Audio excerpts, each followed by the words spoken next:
Hello student, today we are discuss about the nutrition and what is the nutrient.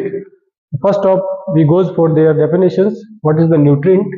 Nutrients का means होता है कि ऐसे chemical substance जो अपन किसी भी फूड से इंटेक करते हैं और फूड से इंटेक करने के बाद अपने को जैसे कि जो भी मैक्रो न्यूट्रिएंट्स है तो वो अपने को बॉडी को मिल जाएंगे या माइक्रो न्यूट्रिएंट्स है तो वो अपने को बॉडी को मिल जाएंगे। और उसके बाद ये जो भी न्यूट्रिशंस अपन बॉडी में लेते हैं तो उससे क्या होता है, अपनी बॉडी क्या करती है, जो भी उसको एनर्जी अगर मिलनी है या एनर्जी प्रोवाइड करानी है तो वो इस न्यूट्रिएंट से अपने को एनर्जी मिलेगी। और बहुत सी ऐसी अपने बॉडी की ग्रोथ के लिए और टिश्यूज की रिपेयर के लिए और बॉडी के फंक्शंस के लिए ये जितने भी न्यूट्रिएंट्स होते हैं वो सारे जरूरी होते हैं। तो अपन देखते हैं न्यूट्रिशन कितने टाइप के होते हैं। तो न्यूट्रिएंट जनरली दो टाइप के हो सकते हैं। पहला जो आपका है मैक्रो न्यूट्रिएंट्स हो सकता है, दूसरा आपका माइक्रो न्यूट्रिएंट्स होता है। मैक्रो न्यूट्रिएंट्स जैसा कि नाम से पता है कि अपने की बॉडी के अंदर इस मैक्रो न्यूट्रिएंट्स की लार्ज क्वांटिटी की रिक्वायरमेंट होगी। दैट मीन्स ज्यादा मात्रा के अंदर लार्ज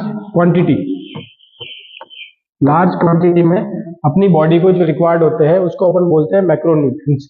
जबकि जो अपनी बॉडी के अंदर स्मॉल अमाउंट के अंदर रिक्वायरमेंट रहते हैं उसको बोलते हैं माइक्रो न्यूट्रिएंट बोला जाएगा। तो मैक्रो न्यूट्रिएंट्स के जो पार्ट रहते हैं जैसे कार्बोहाइड्रेट हो गया, लिपिड्स हो गए या फैट हो गए या प्रोटीन हो गया, ये आपके सारे मैक्रो न्यूट्रिएंट्स के एग्जांपल है। माइक्रो न्यूट्रिएंट्स के एग्जांपल की बात करेंगे तो विटामिन्स हो गया और मिनरल्स हो गया, ये सारे आपके क्या रहेंगे, माइक्रो न्यूट्रिएंट के एग्जांपल रहेंगे। अब अपन बात करते हैं एक एक करके, देखते हैं कि जैसे कार्बोहाइड्रेट अपन इंटेक करते हैं तो लगभग 1 ग्राम कार्बोहाइड्रेट आप इंटेक करते हैं तो ये 1 ग्राम कार्बोहाइड्रेट आपको 4 किलो कैलोरी के रूप में एनर्जी प्रोवाइड करता है। इसी बात की अगर अपन बात करेंगे प्रोटीन की बात करते हैं तो प्रोटीन भी अपने को 1 ग्राम अगर अपन प्रोटीन इंटेक करते हैं तो 4 किलो कैलोरी के फॉर्म में एनर्जी प्रोवाइड करता है। इसी बात ही आपका फैट है जो वो आपको 1 ग्राम अगर आप फैट इंटेक करते हैं तो आपको वो देता है 9 किलो कैलोरी एनर्जी देता है। इसी बात ही अल्कोहल की बात करेंगे तो वो 1 ग्राम अगर आप अल्कोहल इंटेक करते हैं तो आपको 7 किलो कैलोरी एनर्जी प्रोवाइड करता है। तो जितने भी मैक्रो न्यूट्रिएंट्स है जनरली ये अपने को सारी एनर्जी प्रोवाइड कराने का काम करते हैं, इनसे एनर्जी अपने को मिलती है। अब उसी बात ही अपन माइक्रो न्यूट्रिएंट्स की बात करते हैं, विटामिन और मिनरल्स जो भी होते हैं ये अपनी बॉडी के ग्रोथ के लिए या बॉडी फंक्शंस को मेंटेन करने के लिए जरूरी होती है। ना कि जितने भी माइक्रो न्यूट्रिएंट्स है वो अपने को एनर्जी देंगे नहीं, ये एनर्जी में जो एनर्जी प्रोड्यूस होती है वहां पे सिर्फ और सिर्फ एज ए को एंजाइम के तौर पे यूज हो सकते हैं और अपनी बॉडी के फंक्शंस को मेंटेन करने के लिए काम में लिए जा सकते हैं। स्टॉप करना। अब अपन देखते हैं कार्बोहाइड्रेट के क्लासिफिकेशंस के बारे में। तो जनरली कार्बोहाइड्रेट का क्लासिफिकेशन 4 टाइप्स हो सकता है। पहला आपका मोनोसेकेराइड, दूसरा डाइसेकेराइड, तीसरा ओलिगोसेकेराइड और चौथा आपका पॉलीसेकेराइड हो सकता है। अब मोनोसेकेराइड का मतलब होता है single unit of sugar, this is the called the monosaccharide. जिसमें सिंगल यूनिट रहेगी उसको अपन मोनोसेकेराइड बोलेगा और मोनोसेकेराइड को अपन generally building blocks of the all carbohydrates भी बोलते हैं। इसके एग्जांपल की बात करेंगे तो ग्लूकोज, फ्रुक्टोज और गैलेक्टोज ये आपके इसके एग्जांपल रहेंगे। जनरली जो ग्लूकोज आपका है वो मोनोसेकेराइड का एग्जांपल है और ये हेक्सोज शुगर होती है। कैसी होती है? Hexose sugar.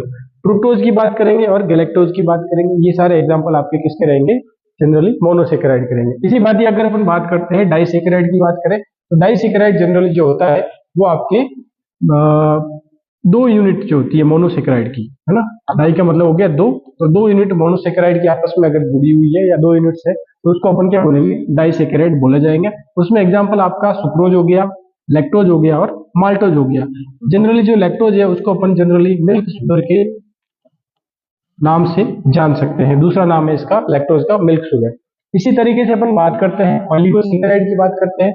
इसमें generally 3 to 10 monosaccharide unit presence होती है। 3 to 10 मोनोसेकेराइड यूनिट अगर प्रेजेंस है किसी में तो उसको अपन ओलिगोसेकेराइड बोला जाएगा। उसका एग्जांपल जैसे आ गया रेफिनोज, और भी बहुत सारे एग्जांपल है जैसे कि ब्लड ग्रुप सब्सटेंस जितने होते हैं वो सारे ओलिगोसेकेराइड के एग्जांपल में आते हैं।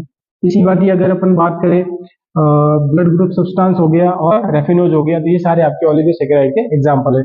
कुछ एग्जांपल जैसे ग्लाइकोप्रोटीन्स है तो ग्लाइकोप्रोटीन्स भी आपके ओलिगोसेकेराइड के एग्जांपल के अंदर आ सकते हैं।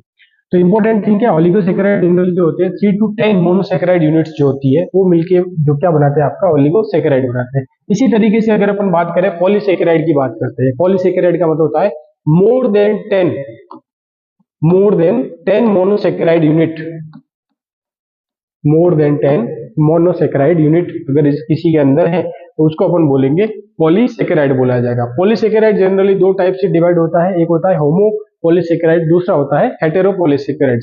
होमो पॉलीसेकेराइड के एग्जांपल जैसे ग्लाइकोजन हो गया, इनुलिन हो गया, है ना, डेक्स्ट्रान हो गया, ये सारे आपके होमो पॉलीसेकेराइड के एग्जांपल है। और दूसरा आपका आता है हेटेरो पॉलीसेकेराइड, हेटेरो पॉलीसेकेराइड। तो हेटेरो पॉलीसेकेराइड के एग्जांपल की बात करेंगे अगर अपन, उसमें आपका जैसे पैक्टिन आ गया, अगार आ गया और अगारोज आ गया, ये आपके हेटेरोपॉलीसेकेराइड के एग्जांपल है। और हेलुरोनिक एसिड भी आता है, वो भी आपका हेटेरोपॉलीसेकेराइड का एग्जांपल रहता है।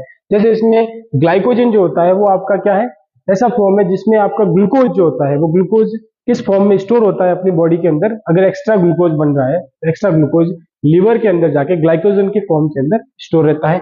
इसी तरीके से अपन इनुलिन की बात करेंगे तो इनुलिन ऐसा आपका पॉलीसेकेराइड है जो जनरली क्या करता है, जीएफआर रेट फाइंड आउट करने के लिए काम में लिया जाता है, ग्लोमेरुलर फिल्ट्रेशन रेट निकालने के लिए। इसी तरीके से जो डेक्स्ट्रान होता है वो डेक्स्ट्रान आपका प्लाज्मा वॉल्यूम एक्सपांडर के तौर पे काम में लिया जाता है। तो ये सारे आपके पॉलीसेकेराइड के एग्जांपल है, क्लासिफिकेशंस के तौर पे हमने देखे।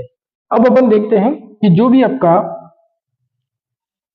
कार्बोहाइड्रेट्स है, डेली आपकी रिक्वायरमेंट कितनी रहती है, daily requirement of carbohydrate, daily की रिक्वायरमेंट की अगर अपन बात करें तो टोटल जितनी अपने को एनर्जी रिक्वायर्ड होती है टोटल, तो वो होती है अपने को 2000 टू 3000 किलो कैलोरी के फॉर्म में अपने को एनर्जी रिक्वायर्ड रहती है। ये एक एडल्ट की बात कर रहे हैं अपन, अगर कोई एडल्ट है तो एडल्ट को लगभग 2000 से 3000 किलो कैलोरी डेली की एनर्जी इंटेक करनी होती है। उसमें से 50 से 70% हिस्सा एनर्जी का अपने को कार्बोहाइड्रेट से लेना होता है। किससे लेना होता है? कार्बोहाइड्रेट से। तो इस टोटल एनर्जी जो रिक्वायर्ड है अपने को, इस टोटल एनर्जी का 50 से 70% हिस्सा अपन कार्बोहाइड्रेट से वो एनर्जी लेने की कोशिश करते हैं। ये एक स्टैंडर्ड है। तो लगभग अपने को 500 से 600 ग्राम डेली का कार्बोहाइड्रेट इंटेक करना पड़ेगा। अब अपन देखते हैं कि अपने को पता है कि अगर अपन 1 ग्राम कार्बोहाइड्रेट इंटेक कर रहे हैं तो मुझे 4 किलो कैलोरी की क्या मिलती है, एनर्जी मिलती है। तो इससे अपन फाइंड आउट कर सकते हैं कि स्टैंडर्ड्स मुझे जो डेली का कार्बोहाइड्रेट इंटेक करना है, लगभग 500 से 600 ग्राम का कार्बोहाइड्रेट अपने को इंटेक करना पड़ता है। अब कार्बोहाइड्रेट इंटेक कहाँ से कर सकते हैं, तो जो सोर्स होते हैं कार्बोहाइड्रेट के, जैसे व्हीट हो गया, बाजरा हो गया, ज्वार हो गया, स्वीट पोटैटो हो गए, राइस हो गए, बहुत सारे ऐसे वेरियस टाइप के सोर्सेज है जिससे अपने को कार्बोहाइड्रेट मिलता है। तो उन सोर्सेज को अपन यूज करके कार्बोहाइड्रेट सोर्स को पूरा कर सकते हैं। जैसे ही अपन कार्बोहाइड्रेट को इंटेक करते हैं तो कार्बोहाइड्रेट सबसे पहले अपने जैसे सलाइवा के अंदर जाएगा तो सलाइवरी एमाइलेज एंजाइम्स होता है, वो उसको ब्रेक डाउन करता है, मोनोसेकेराइड में कन्वर्ट कराता है। अगर स्टमक के अंदर जाएगा तो आपका पैनक्रियाटिक जो एमाइलेज होगा वो उसको ब्रेक डाउन कराता है और मोनोसेकेराइड के अंदर कन्वर्ट कराने का काम करता है। और सबसे लास्ट यूनिट में ग्लूकोज के फॉर्म में, लास्ट जो यूनिट होती है वो ग्लूकोज के फॉर्म में रहती है और ग्लूकोज के फॉर्म में ही आपका कार्बोहाइड्रेट एब्जॉर्ब होता है। और जिस भी बॉडी को रिक्वायर्ड होती है, जिस भी ऑर्गन को ग्लूकोज की रिक्वायरमेंट होती है, जैसे ब्रेन को ग्लूकोज की रिक्वायरमेंट होती है, आईज को ग्लूकोज की रिक्वायरमेंट होती है, आपके टेस्टिस को ग्लूकोज की रिक्वायरमेंट होती है, रेटिना जो रेटिनल मेडुला है उसको ग्लूकोज की रिक्वायरमेंट होती है। तो बहुत से ऐसे ऑर्गन है जिनको ग्लूकोज की रिक्वायरमेंट होती है। ग्लूकोज मीन्स एनर्जी, वो एनर्जी प्रोवाइड करता है और एनर्जी की वजह से सारे ऑर्गन प्रॉपर तरीके से वर्क करते हैं। अब जो भी एक्स्ट्रा ग्लूकोज होगा वह आपकी बॉडी के अंदर, लीवर के अंदर स्टोर हो जाता है। जहां पे मान लीजिए किसी ऑर्गन को ग्लूकोज की रिक्वायरमेंट नहीं है तो वो ग्लूकोज क्या करेगा, ग्लाइकोजन में कन्वर्ट हो जाएगा। इसमें कन्वर्ट हो जाएगा ग्लाइकोजन में, और इस प्रोसेस को अपन बोलते हैं जनरली ग्लूकोजेनेसिस या ग्लाइकोजेनेसिस प्रोसेस बोलते हैं, जिसमें ग्लूकोज का ग्लाइकोजन के अंदर कन्वर्ट हो जाना। और जनरली जो ग्लाइकोजन होता है वो लीवर के अंदर स्टोर रहता है या जो स्केलेटल मसल्स होते हैं उस स्केलेटल मसल्स के अंदर स्टोर रहेगा। तो ये चीज अपने को ध्यान रखनी है।